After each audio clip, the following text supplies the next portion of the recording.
Hi, this is KK, the Crafty Grandma. Today we are going to make gingerbread houses. Very simple. Let me show you what we're going to use. We're going to use 1 box of graham crackers, a sharp knife, and a glue gun. These are not edible. You can't eat these once you put it together because it's glue. You know, parents don't like their kids eating glue. So we're going to make a graham cracker house, and for each house we will need 7 graham crackers. Now they have to be squares, so that's where the sharp knife comes in. So what we're going to do with the first 6 is cut them in half on that scored line, go down it with that sharp knife, and the only reason I do that is so it doesn't break or shatter or crumble. I haven't had any problems so far. We are going to score 6 of these. All right. Now out of that 1 box of graham crackers, we can get 7 houses, which is great because we have this year 9 grandchildren coming over for a gingerbread house weekend. And these are going to be all pre-made, so all they have to do is decorate it. And so the younger ones, it'll be nice for the younger ones, they're small, and then the bigger kids can help the little ones.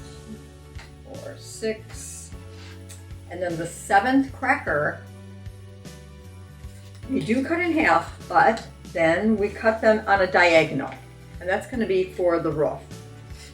So you're going to go down, it's not scored, but you can see those little dimples in it. Just follow the dimples and score it diagonally, and that is your roof. So that is 1 roof. Okay, now to get these together, we're going to use 4 for the walls, and we're going to glue these.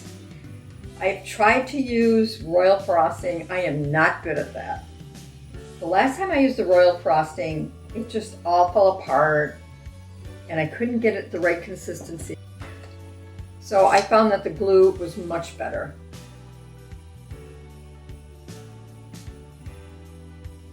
I try and make the lines go the same way. So my lines usually go horizontal, but you can make them go vertical, whatever. And the last part of the wall, all right, just glue both sides of these. I usually use extra glue sticks when I'm making these, so I buy a pack, and I forget how many is in the pack, but I've only had to use 1 pack. All right, now these are the walls of your house.